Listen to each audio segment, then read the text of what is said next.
Bismillahirrahmanirrahim. Alhamdulillahi alamin. Wassalatu wassalamu ala asyrafil anbiya'i wal mursalin Nabiyyina wa habibina Muhammad wa ala alihi wa sahbihi ajma'in. Amma ba'd. Sahabat-sahabat yang dimuliakan oleh Allah subhanahu wa ta'ala, semoga Anda selalu dalam lindungan Allah subhanahu wa ta'ala. Semoga hidayah Allah subhanahu wa ta'ala selalu menyertai Anda semua dalam situasi dan kondisi apapun, karena kehidupan kita di dunia tidak akan lepas dari dua situasi dan dua kondisi. Yang pertama adalah situasi dan kondisi yang menyenangkan hati kita, dan yang kedua adalah situasi dan kondisi yang tidak menyenangkan hati kita. Ketika kita mengalami situasi yang menyenangkan, maka Allah subhanahu wa ta'ala menuntun kita untuk bersyukur kepadanya. Dan itu adalah satu bentuk hidayah Allah pada kita ketika kita mampu mensyukuri kesenangan-kesenangan, kenikmatan-kenikmatan yang Allah berikan. Sebaliknya, ketika kita mengalami musibah, mengalami hal-hal yang tidak menyenangkan, maka Allah menuntun kita untuk bisa bersabar menghadapi ujian dan musibah tersebut. Dan hidayah Allah kepada kita untuk bisa bersabar adalah satu nikmat, satu karunia yang luar biasa. Maka mudah-mudahan hidup kita selalu bisa berputar pada dua keadaan itu, yaitu keadaan bersyukur dan keadaan bersabar kepada Allah subhanahu wa ta'ala. Sahabat-sahabat, ikhwan dan akhwat yang dimuliakan oleh Allah subhanahu wa ta'ala, tidak terasa saat ini kita sudah memasuki bagian akhir dari pembahasan kitab Muhasabatu An-Nafs yang ditulis oleh Syekh Wahid Abdus Salam Bali hafizahullah. Dalam sesi terakhir ini kita akan mengulas bagian terakhir dari pembahasan kitab ini, yaitu kaifiyatu muhasabati an-nafs atau kaifiyatu al-muhasabah. Bagaimana cara, bagaimana kaifiyat melakukan muhasabatu an-nafs itu. Dalam pembahasan ini kita diajak untuk menyimak dan memperhatikan penjelasan Al-Imam Ibnu Qayyim Al-Jauziyah rahimahullahu ta'ala tentang hal ini, ya. Jadi Ibnu Qayyim Al-Jauziyah rahimahullah ini bisa dikatakan salah seorang ulama besar Islam yang mempunyai perhatian yang cukup dalam persoalan-persoalan tazkiyatun nafs, ya. Beliau menulis cukup banyak buku yang secara khusus ketika kita membacanya kita akan diajak untuk melakukan tazkiyatun nafs, ya, melakukan pembersihan diri kita. Ya, ada banyak. Beliau menulis Ad-Da'u wad-Dawa, kemudian beliau juga menulis kitab lain berjudul Al-Kalim At-Tayyib, kemudian beliau juga mempunyai kitab berjudul Uddatu As-Sabirin. Lalu kemudian salah satu masterpiece terpenting beliau dalam bidang tazkiyatun nafs itu adalah kitab Madariju As-Salikin, ya, Madariju As-Salikin. Nah, bagaimana penjelasan Ibnu Qayyim Al-Jauziyah rahimahullah tentang cara dan kaifiyat melakukan muhasabatu an-nafs ini? Beliau katakan begini. Muhasabatu an-nafsi naw'an. Ya, muhasabatun nafs itu ada dua model atau ada dua cara, ada dua jenis. Nau'un qabla al-amal, ya, yang pertama adalah muhasabatun nafs yang dilakukan sebelum kita mengerjakan satu amalan, dan yang kedua adalah wa nau'un ba'dahu, ya, muhasabah yang kita lakukan setelah kita melakukan amalan itu. Jadi muhasabah sebelum beramal, dan yang kedua adalah muhasabah setelah kita beramal. Nah, bagaimana penjelasannya? Ya. Beliau mengatakan bahwa muhasabah yang pertama, yaitu sebelum beramal, yaitu dilakukan dengan cara an yaqifa inda awwali hammihi wa iradatihi. Ya, dimulai ketika seorang hamba berhenti sejenak untuk melihat apa yang menjadi motivasi, apa yang menjadi niatnya untuk melakukan amal itu. Jadi dia memperhatikan apa yang menjadi ya, apa yang menjadi harapannya, ya, sehingga dia melakukan amalan itu. Apa yang ia inginkan sehingga ia melakukan amal itu. Wala yubadiru bil amal hatta yatabayyana rujhanuhu ala tarkihi. Dan sehingga ketika dia mencermati, memperhatikan apa yang menjadi motivasinya dalam beramal sebelum dia melakukan, dia memperjelas kenapa dia harus melakukan itu dan kenapa dia tidak meninggalkan amal itu. Nah, di sini maksudnya adalah bahwa seorang hamba harus memastikan bahwa motivasi utamanya dalam melakukan satu amalan itu betul-betul karena Allah Subhanahu wa ta'ala, karena mengharapkan ridha Allah, karena mengharapkan surga Allah, karena mengharapkan kebahagiaan di kehidupan akhirat. Itu yang harus dipastikan oleh setiap kita, ya, sehingga ketika kita bisa memastikan bahwa saya melakukan amalan ini karena Allah, maka pada saat itulah kita maju terus untuk melakukan amalan itu. Tetapi ketika kita menyadari bahwa yang menjadi motivasi melakukan amal itu bukan Allah Subhanahu wa ta'ala, motivasinya adalah ingin mendapatkan perhatian manusia, ingin mendapatkan satu obsesi dunia yang kita impi-impikan, maka pada saat itu seorang hamba harus berhenti untuk terlebih dahulu meluruskan niatnya, meluruskan orientasinya, meluruskan tujuannya, meluruskan motivasinya dalam melakukan amalan tersebut. Sehingga seperti yang tadi dikatakan, ya, dia harus memastikan jangan buru-buru mengerjakan amalan itu sampai menjadi jelas bagi dia, menjadi kuat bagi dia bahwa alasan dan motivasinya melakukan amal itu sudah benar, sudah betul, sudah sesuai dengan apa yang diinginkan oleh Allah Subhanahu wa ta'ala. Dalam hal ini Al-Imam Al-Hasanul Basri rahimahullahu ta'ala mengatakan, rahimallahu abdan waqafa inda hammihi. Semoga Allah Subhanahu wa ta'ala merahmati seorang hamba yang selalu berhenti memperhatikan apa yang menjadi hamnya, apa yang menjadi obsesinya, apa yang menjadi motivasinya untuk melakukan suatu amal. Fa in kana lillahi madha, jika memang motivasinya adalah karena Allah Subhanahu wa ta'ala, madha, maka dia pun melanjutkan perjalanannya, dia melanjutkan amalnya. Wa in kana li ghairihi, tapi kalau ternyata niat dan motivasinya bukan karena Allah Subhanahu wa ta'ala, ta'akhkhara, maka dia menunda untuk melakukan amal itu sampai ia bisa memastikan meluruskan niatnya karena Allah Subhanahu wa ta'ala. Jadi inilah muhasabah yang pertama, muhasabah model pertama yang harus dilakukan oleh seorang hamba sebelum ia melakukan amalnya. Kemudian muhasabah yang kedua adalah muhasabatu an-nafsi ba'da al-amal. Melakukan muhasabah setelah kita mengerjakan satu amalan. Nah, seperti apa bentuknya? Seperti apa modelnya? Kata Ibnu Qayyim al-Jauziyah rahimahullah, wa huwa thalathatu anwa'.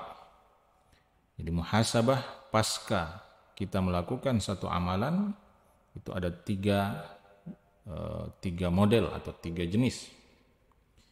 Yang pertama adalah muhasabatuha ala ta'atin qassarat fiha min haqqillahi ta'ala. Jadi dia melakukan muhasabah, ya, seorang hamba, itu kita melakukan muhasabah terhadap satu amal ketaatan yang sudah kita lakukan, tapi kita melakukan kelalaian di dalamnya, ya, kita tidak melakukannya sebagaimana yang diinginkan atau sebagaimana yang ditetapkan oleh Allah Subhanahu wa ta'ala. Kita tidak menunaikan apa yang seharusnya menjadi hak-hak Allah Subhanahu wa ta'ala pada kita.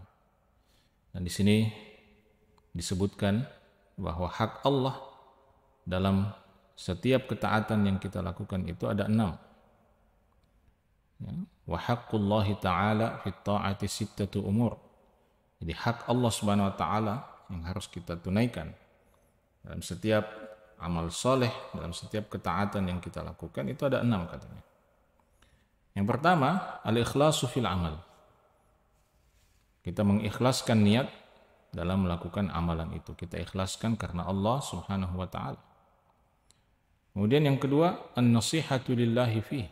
Kita melakukannya dengan penuh nasihat hanya kepada Allah Subhanahu wa ta'ala. Maksudnya kita betul-betul melakukannya dengan penuh ketulusan jiwa, ya. Karena Allah Subhanahu wa ta'ala, untuk Allah Subhanahu wa ta'ala. Lalu yang ketiga adalah mutaba'atur rasuli fi. Kita pastikan bahwa ketika kita melakukan ketaatan itu, kita pastikan bahwa kita betul-betul mengikuti panduan Rasulullah SAW dalam melakukan ibadah itu atau dalam melakukan amal itu. Ittiba' kepada apa yang dicontohkan oleh Nabi SAW. Sehingga keikhlasan itu penting, tapi dia tidak cukup jika tidak diikuti dengan mutaba'ah. Ya, niatnya sudah lurus, tetapi caranya tidak sesuai dengan apa yang dituntunkan oleh baginda Rasulullah Sallallahu Alaihi Wasallam. Lalu hak yang keempat adalah syuhudu mashhadi al-ihsani fihi. Dalam kita melakukan amalan itu kita menghadirkan, ya, momentum al-ihsan, ya, dalam ibadah itu. Apa yang dimaksud momentum al-ihsan, ya, atau situasi al-ihsan itu, kondisi al-ihsan itu, apa yang dimaksud? Ini yang dimaksud adalah yang disebutkan di dalam hadis Jibril, ya, ketika Nabi SAW ditanya tentang iman, tentang Islam, tentang iman, kemudian yang terakhir tentang ihsan. Lalu beliau menjawab bahwa al-ihsan itu adalah an ta'budallaha ka'annaka tarahu wa illam takun tarahu fa innahu yarak.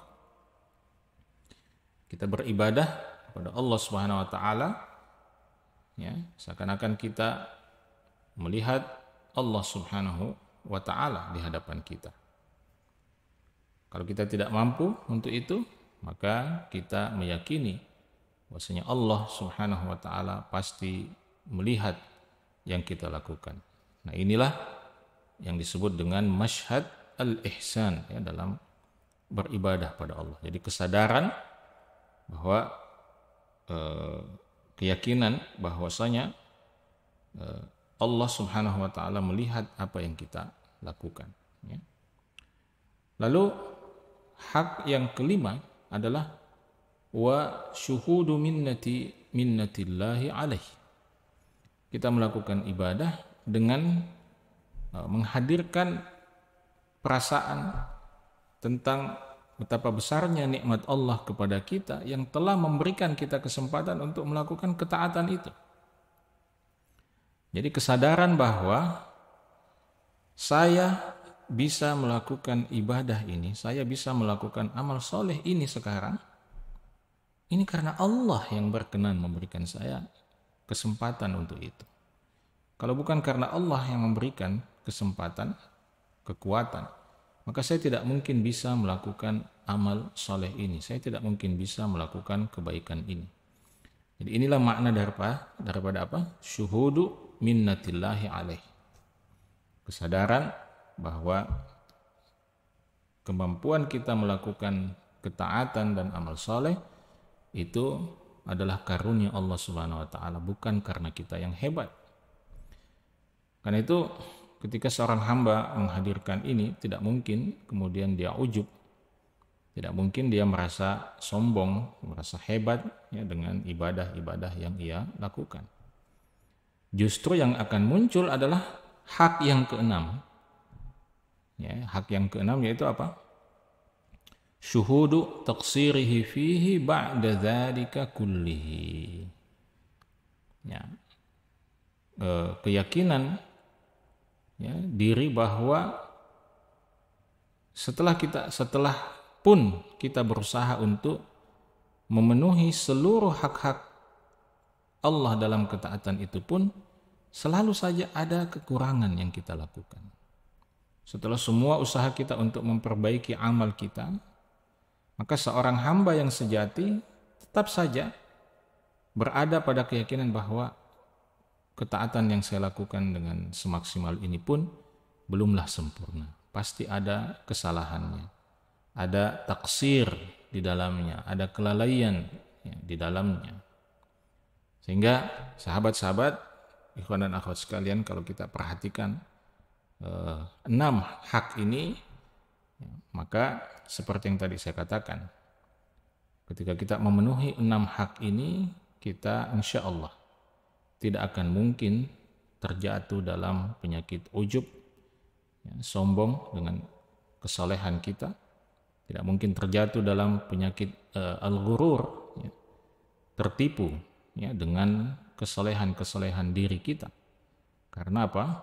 Karena kita menyadari bahwa kemampuan kita melakukan ibadah itu pun karena karunia Allah. Kita menyadari bahwa semaksimal apapun kita berusaha memenuhi syarat, rukun dan sunnah-sunnahnya, pasti selalu ada kekurangan dalam setiap ibadah yang kita lakukan. Jadi ini adalah model pertama muhasabah yang kita lakukan setelah kita melakukan satu amalan, yaitu kita bermuhasabah dan melihat bahwa ketaatan yang kita lakukan itu masih ada kekurangan di dalamnya, ya, masih ada yang belum kita penuhi dengan baik, sehingga itu mendorong kita untuk memperbanyak istighfar, bertaubat kepada Allah, dan berusaha untuk lebih banyak lagi melakukan ketaatan. Kemudian model yang kedua, muhasabah setelah amal itu adalah an yuhasiba nafsahu ala kulli amalin kana tarkuhu khairan lahu min fi'lihi. Yaitu ketika seorang hamba melakukan muhasabah terhadap satu amalan, satu perbuatan yang setelah dia melakukannya dia baru sadar bahwa seharusnya dia lebih baik meninggalkan perbuatan itu. Seharusnya dia tidak perlu melakukan perbuatan itu. Jadi ini penting. Jadi kita seringkali melakukan satu amalan, satu perbuatan, ya, mungkin juga mengucapkan satu perkataan yang setelah kita renungkan, setelah kita introspeksi, seharusnya perkataan itu tidak perlu kita ucapkan. Seharusnya perbuatan itu tidak perlu kita lakukan. Ya, alasannya tentu bisa berbeda-beda. Boleh jadi karena itu ternyata adalah perbuatan yang diharamkan oleh Allah. Ternyata itu adalah perkataan yang tidak diridai Allah. Atau mungkin dia adalah perkataan yang hukum asalnya mubah, tetapi tidak mempunyai nilai akhirat. Ya, dia tidak mempunyai value akhirat, tidak mempunyai nilai kebaikan. Ya, sehingga seharusnya ditinggalkan. Atau boleh jadi dia adalah perbuatan yang mungkin tidak sampai pada level haram, tetapi dia adalah perbuatan yang sia-sia, yang seharusnya ditinggalkan. Ya, kata Nabi SAW, min husni islamil mar'i tarkuhu ma la ya'ni. Salah satu tanda sempurnanya keislaman seorang hamba ketika dia meninggalkan sesuatu yang tidak berguna untuknya. Jadi ini adalah muhasabah yang kedua, atau muhasabah model kedua, ya, setelah kita melakukan satu amalan. Kemudian muhasabah model yang ketiga pasca beramal, kata Ibnu Qayyim al-Jauziyah rahimahullah, an yuhasiba nafsahu ala amrin mubahin aw mu'tad lima fa'alahu. Yaitu ketika seorang hamba melakukan muhasabah terhadap dirinya setelah dia melakukan satu perkara yang mubah, ya, perkara yang mubah yang biasa dia lakukan, ya, dia melakukan muhasabah lima fa'alahu. Kenapa dia melakukan itu? Kita tahu bahwa perkara yang mubah itu hukum asalnya mubah, boleh dikerjakan. Tetapi sebagai seorang mukmin yang meyakini kehidupan akhirat, seharusnya kita tidak membiarkan pekerjaan-pekerjaan yang mubah itu dilakukan tanpa ada value akhirat di dalamnya. Misalnya, ya, kita makan. Makan itu adalah perkara yang mubah. Tapi betapa ruginya kita kalau kita melewatkan acara makan pagi kita atau makan siang kita tanpa kita ihtisab, tanpa kita menghadirkan niat akhirat di dalam kebiasaan makan kita. Misalnya kita makan karena ingin menguatkan badan, mencari nafkah, atau menguatkan badan untuk beribadah kepada Allah Subhanahu wa taala. Nah, niat-niat seperti ini akan memberikan nilai tambah pada proses makan kita. Maka di sini Ibnu Qayyim mengingatkan kita muhasabah terhadap aktivitas-aktivitas harian kita yang sifatnya mubah. Kenapa kita melakukannya? Hal arada bihillah wad daral akhirah fayakunu rabihan. Ya, apakah dia melakukan aktivitas mubah itu karena Allah Subhanahu wa taala dan akhirat, sehingga dengan begitu dia beruntung mendapatkan keuntungan akhirat, au arada bihi dunya wa ajilah fa yakhsaru dzalika ribh, atau ya dia melakukan itu sekedar ya sebagai sebuah aktivitas keduniaan biasa, atau karena ingin mendapatkan mendapatkan karunia-karunia dunia di baliknya. Dan kalau seperti itu maka kita akan rugi, yakhsaru dzalika ribh. Kita akan rugi karena tidak mendapatkan keuntungan akhirat. Ya, misalnya sebagai contoh, kita mengikuti pola hidup yang sehat. Kita berolahraga. Olahraga hukum asalnya adalah mubah. Tetapi bagi perindu akhirat, olahraga itu tidak akan dilewatkan begitu saja tanpa menghadirkan niat akhirat. Bahwa saya berolahraga sebagai bentuk syukur atas nikmat jasmani yang Allah berikan, sebagai usaha saya untuk menjadi seorang mukmin yang kuat, sebagai usaha saya untuk memperkuat fisik saya, melakukan ibadah, untuk berjihad, untuk menuntut ilmu, untuk berdakwah. Nah, itulah niat-niat yang harusnya kita hadirkan dalam aktivitas-aktivitas harian kita. Nah, tetapi kalau niatnya olahraga adalah supaya misalnya ya lebih sehat, ya, dan sudah itu saja, ya sekedar untuk menjadi lebih sehat, atau mungkin supaya secara fisik ya saya bisa lebih menarik, ya perut saya sudah tidak kelihatan gendut, ya. Dan itu saja, tanpa ada value-value akhirat. Ya, maka kalau seperti itu cara kita mengerjakan aktivitas-aktivitas harian yang meskipun mubah, maka sebenarnya kita mengalami kerugian yang sangat besar karena kita tidak memberikan nilai-nilai akhirat dalam amal-amal kita. Nah, jadi itulah yang dikatakan Ibnu Qayyim Al-Jauziyah rahimahullah, bahwa seorang mukmin itu melakukan muhasabah terhadap perkara-perkara mubah yang ia lakukan. Apakah dia melakukannya ya, dengan niat karena Allah Subhanahu wa taala, dengan niat akhirat ya, sehingga dia bisa beruntung ya, dengan cara seperti itu, atau sekedar ya, melakukannya sebagai aktivitas keduniaan, atau ada niat-niat duniawi yang ingin dicapai di balik aktivitas-aktivitas tersebut.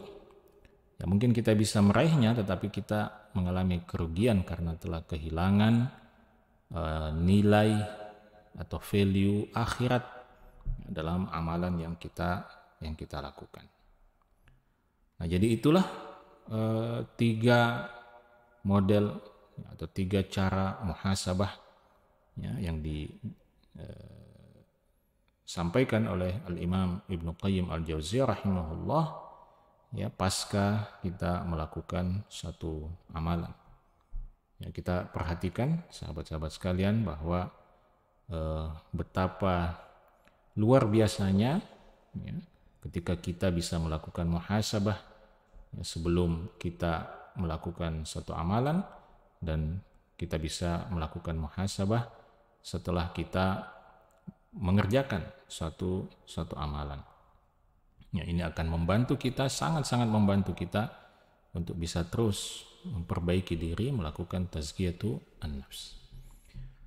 Nah, di sini sebelum kita akhiri, Syekh Wahid Abdus Salam Bali hafizahullah memberikan satu catatan akhir untuk kita perhatikan.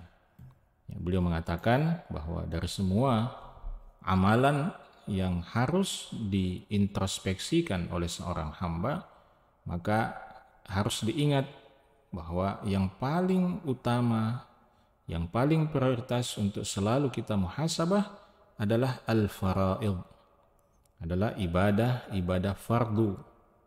Ya, ibadah fardu yang diwajibkan untuk kita. Jadi jangan salah fokus, ya, fokus kepada yang sunnah-sunnah, sementara yang fardu justru kita abaikan, yang justru kita lalaikan. Nah, ketika kita menyadari bahwa ibadah fardu kita banyak kekurangan, maka kita bisa berusaha menambal kekurangan itu dengan memperbanyak ibadah-ibadah sunnah misalnya. Kemudian yang kedua adalah kita juga harus serius melakukan muhasabah ala al-manhiyat ya, terhadap perkara-perkara yang dilarang oleh Allah Subhanahu wa taala. Ya, apalagi kalau itu adalah dosa-dosa besar. Kita muhasabah ya, jangan sampai kita terjatuh di dalam dosa-dosa besar itu ya. Sehingga ketika kita menyadari itu bahwa ada dosa yang kita lakukan, kita bisa segera bertaubat kepada Allah, beristighfar kepada Allah ya, dan juga yang tidak kalah pentingnya ya, melakukan amal-amal soleh yang bisa menghapuskan dosa-dosa yang kita lakukan. Nah, jadi sahabat-sahabat sekalian, inilah mekanisme muhasabatu an-nafs yang diangkat ya, di dalam kitab ini. Kalau kita perhatikan langkah-langkah yang dijelaskan ini sesungguhnya adalah langkah-langkah yang sederhana, langkah-langkah yang simple ya, tidak perlu kita dipusingkan dengan ritual-ritual tertentu yang boleh jadi tidak ada contohnya dari Nabi Shallallahu Alaihi Wasallam. Ya, kita cukup menjalankan apa yang dijelaskan atau diangkat di dalam kitab ini oleh Syekh, maka itu sesungguhnya sudah lebih dari cukup dan sudah sangat luar biasa. Karena itulah yang memang dilakoni, ya, dicontohkan oleh para ulama salaf rahimahumullah ta'ala. Ya, kita harus ingat bahwa ad-dinu yusr, agama Islam ini adalah agama yang mudah, ya. Jadi jangan mempersulit, jangan memperberat agama ini dengan ritual-ritual yang tidak ada dasarnya, ya. Karena Nabi SAW mengatakan wala yushad ad-dina ahadun illa ghalabahu, ya. Tidak ada seorang pun yang berusaha memperberat caranya dalam beragama, caranya dalam beribadah, melainkan ia sendiri yang akan dikalahkan oleh sikap berlebih-lebihannya itu, ya. Sikap ekstrim itu sangat berbahaya dalam beragama, dalam beribadah, ya. Dia justru akan menghancurkan seorang hamba dan membuatnya justru jatuh dalam keputusasaan, wal iyadzu billah. Demikian sahabat-sahabat, ikhwan dan akhwat, kita tutup dengan ungkapan syukur pada Allah Subhanahu wa taala. Kita bisa menyelesaikan pembahasan kitab Muhasabatu An-Nafs yang ditulis oleh Syekh Wahid Abdus Salam Bali hafizahullah taala. Insyaallah semoga Allah mudahkan kita untuk melanjutkan kajian-kajian tazkiyatu an-nafs kita melalui kitab-kitab lain yang ditulis oleh para ulama kita rahimahumullah wa hafizahumullah. Kita akhiri, subhanakallahumma bihamdik, asyhadu an la ilaha illa anta, astaghfiruka wa atubu ilaik. Wassalamualaikum warahmatullahi wabarakatuh.